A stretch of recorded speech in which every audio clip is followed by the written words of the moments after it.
Hello everyone, welcome to my channel.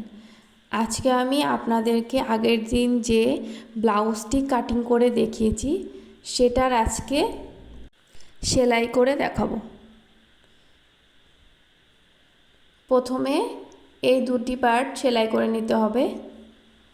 আপনারা এভাবে দুটি পার্টকে মিলিয়ে একটি এভাবে সেলাই দিয়ে নেবেন। আমার এখানে কোনো ইন্টারলক মেশিন নেই, সেজন্য আমি অন্যভাবে সেলাই করব। প্রথমে এখানে 1/2 ইঞ্চি দিয়ে এখানে একটি দাগ দিয়ে এভাবে একটি সেলাই দিয়ে নিলাম। আপনাদের যাদের ইন্টারলক মেশিন নেই তারা আমি যেভাবে করছি সেভাবে করে নেবেন। দেখবেন ইন্টারলক মেশিন ছাড়াও আপনারা খুব সুন্দরভাবে ব্লাউজ তৈরি করে নিতে পারবেন। মেন ফেব্রিকের সাথে মেন ফেব্রিক রেখে আর লাইলিনের সাথে লাইলিনের পার্টটি রেখে ভালো মতো মিলিয়ে 1/2 ইঞ্চি পরিমাণে কাপড় রেখে এভাবে উপর দিয়ে একটি সেলাই দিয়ে নেবেন। এবার এটারও এভাবে মেন কাপড়ের উপরের সাথে মেন কাপড় মিলিয়ে রেখে আর লাইলিনের সাথে লাইলিনের কাপড় মিলিয়ে একটি সেলাই দিয়ে নেবেন। 1/2 ইঞ্চি পরিমাণে কাপড় বাদ দিয়ে সেলাই দিয়ে নেবেন।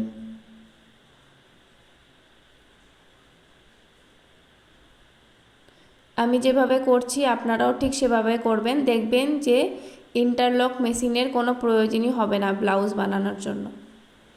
এই দেখুন কি সুন্দর ফিনিশিং মতন হয়ে গেছে, ভেতরেও কোনো সুতো বের হচ্ছে না। এবার এই নিচের পার্টটি লাগানোর জন্য প্রথমে ওখানে 1.5 ইঞ্চিতে একটি দাগ দিয়ে নিব, আর এখানে আপনারা 2.5 ইঞ্চি বা 3 ইঞ্চিতে দিয়ে নিলে হবে। আর এখানেও 3 ইঞ্চিতে দিয়ে নেবেন, আর এদিক থেকে 4.5 ইঞ্চিতে দাগ দিয়ে নেবেন। এবার এই দাগগুলো এভাবে মিলিয়ে দিবেন। ওখানে আমি 2.5 ইঞ্চি দিয়েছিলাম, কিন্তু 2.5 ইঞ্চিতে কম হচ্ছে, সেজন্য 3 ইঞ্চি দিয়ে মিলিয়ে নিয়েছি। এবার বাড়তি কাপড়টি এভাবে 1/2 ইঞ্চি পরিমাণে কাপড় রেখে পুরোটা কেটে নিয়ে এবার এখানেও মেন ফেব্রিকের সাথে মেন ফেব্রিক রেখে আর লাইলিনের ফেব্রিকের সাথে লাইলিন রেখে আমি যেভাবে রেখেছি আপনারাও ঠিক সেভাবে রেখে দেবেন। পরে উপর দিয়ে একটি এভাবে সেলাই দিয়ে নিব। দেখুন আমি সেলাইটি দিয়ে নিয়েছি। এবার যে ব্লাউজের এই পট্টিটির এখানে একটি চাপ সেলাই হয়, সেই চাপ সেলাইটি আমি দিয়ে নিলাম। আপনারা ব্লাউজে দেখবেন এখানে 2টো চাপ সেলাই আছে, আমি এই যে 2টো চাপ সেলাই এখানে দিয়ে নিলাম। এই দেখুন পুরো ফিনিশিং মতন হয়ে গেছে, না কোনো ইন্টারলকের প্রয়োজন হয়েছে না কিছু হয়েছে। এই দেখুন কোনো সুতো কিচ্ছু বের হয়নি। এবার পেছনের পার্টটির জন্য পেছনের পার্টে যে টেকেনের জন্য 1/2 ইঞ্চিতে দাগ দিয়ে আর এখানে ওপর থেকে 5.5 ইঞ্চিতে বা 5 ইঞ্চিতে দাগ দিয়ে এভাবে দাগ দিয়ে নেবেন। এভাবে দুপাশে এভাবে দিয়ে এখন সেলাই করে নিতে হবে। আমি যেভাবে দিয়েছি সেভাবেই দিয়ে নেবেন। এবার এই যে এভাবে সেলাইটা দিয়ে নিলাম। দেখুন আমি টেকেনটি দিয়ে নিয়েছি। এবার ব্লাউজের পেছন পার্টের সঙ্গে সামনের পার্টটি উল্টো করে রেখে ঘাড়ের সেলাইটি দিয়ে নিতে হবে। এবার আমি ঘাড়ের সেলাইটি দিয়ে আপনাদেরকে দেখাবো। মেশিনে এই যে সোজা পার্টের সঙ্গে সোজা পার্টটি মিলিয়ে রেখে এভাবে একটি সেলাই দিয়ে নেব। এখানে আপনারা ঘাড়ের সেলাই 2টো সেলাই দিয়ে নেবেন।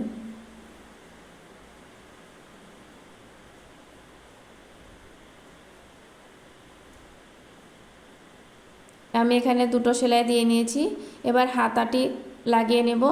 হাতার তালপাটের সঙ্গে তালপাটের অংশ রেখে তালপাটের অংশটি সামনেই কাটতে হয়, যে সামনের পার্টের সঙ্গে সামনের পার্টটি রেখে এখন পুরোটা সেলাই দিয়ে নেব। দেখবেন আমি একদম কিনার থেকে শুরু করেছি, পুরো মাপ মতো হয়ে গেছে, না একটু কম না একটু বেশি, হাতার পুরো সাইজ মাপ মতন হয়ে গেছে।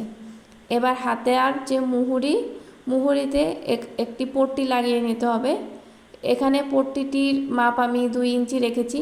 পট্টিটিকে ভাঁজ করে এবার এইভাবে সেলাই দিয়ে নিলাম। তার উপরে এটাকে এইভাবে দিয়ে এটার উপর দিয়ে একটি চাপ সেলাই দিয়ে নিতে হবে।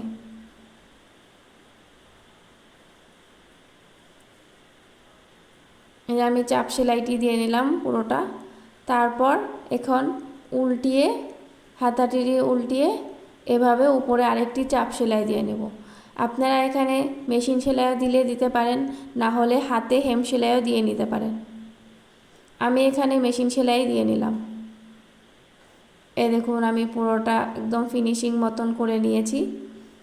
এবার গলার পট্টিটি লাগিয়ে নেব। গলার পট্টির জন্য আমাদের এখানে তেছড়া পট্টির প্রয়োজন হবে। সেটি আমি 2 ইঞ্চি পরিমাণে কেটে নিয়েছি চওড়ায়, নিয়ে এভাবে ওটাকে ভাঁজ দিয়ে উল্টো দিকে দিয়ে এখন পট্টিটিকে এভাবে টেনে টেনে পুরোটাতে লাগিয়ে নেব। 2 সুত পরিমাণে কাপড় রেখে পুরোটাতে আমি লাগিয়ে নিয়েছি। আর পুরোটা এভাবে কেচি দিয়ে কেটে নিতে হবে অল্প অল্প করে। এখন পট্টিটিকে এভাবে উল্টিয়ে এটার উপরে একটি চাপ সেলাই দিয়ে নেব। এই যে আমি চাপ সেলাইটি দিয়ে নিয়েছি, এটার ভিডিওটি করতে আমি পারিনি।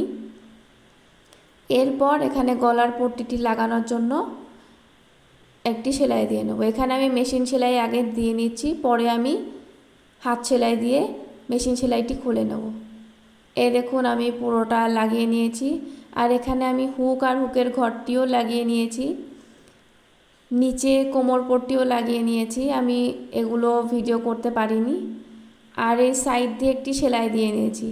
এই সাইডে যে সুতোগুলো বেরিয়ে যায় সেজন্য সাইডে সেলাই দিয়ে সামনের দিকে এইভাবে একটি সেলাই দিয়ে নেবেন। দিয়ে আমি যে দেখুন সেলাইটি দিয়ে নিয়েছি। আর এখন এর ওপর দিয়ে একটি চাপ সেলাই দিয়ে নেব। তাহলে আর যে ভিতরের যে সেলাইগুলো থাকে সেগুলো আর বেরিয়ে যাবে না, আর কোনো ইন্টারলক মেশিনেরও প্রয়োজন হবে না। এবার আমি এখানে বুকের 4 ভাগের 1 ভাগ দিয়ে নেব। বুকের 4 ভাগের 1 ভাগ হচ্ছে 9.5 ইঞ্চি, আর কোমরের 4 ভাগের 1 ভাগ হচ্ছে এখানে 8.5 ইঞ্চি। আর এখানে হাতার মুহুরি হচ্ছে এখানে আমার 5.5 ইঞ্চি।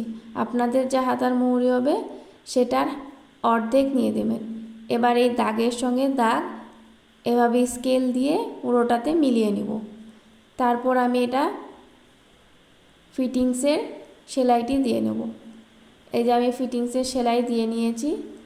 এই দেখুন আমার পুরো ব্লাউজের সেলাই করা হয়ে গেছে। আপনারাও চাইলে এইভাবেই বানিয়ে নিতে পারবেন। আপনাদের ব্লাউজ বানানোর জন্য না কোনো ইন্টারলক মেশিন না কোনো কিছুরই প্রয়োজন হবে না, শুধু সাধারণ যে মেশিন সেই মেশিন থাকলেই হবে। আপনাদের যদি আমার ভিডিওটি ভালো লেগে থাকে তাহলে আমার চ্যানেলটিকে সাবস্ক্রাইব করে দেবেন আর আমার ভিডিও লাইক করবেন। ধন্যবাদ।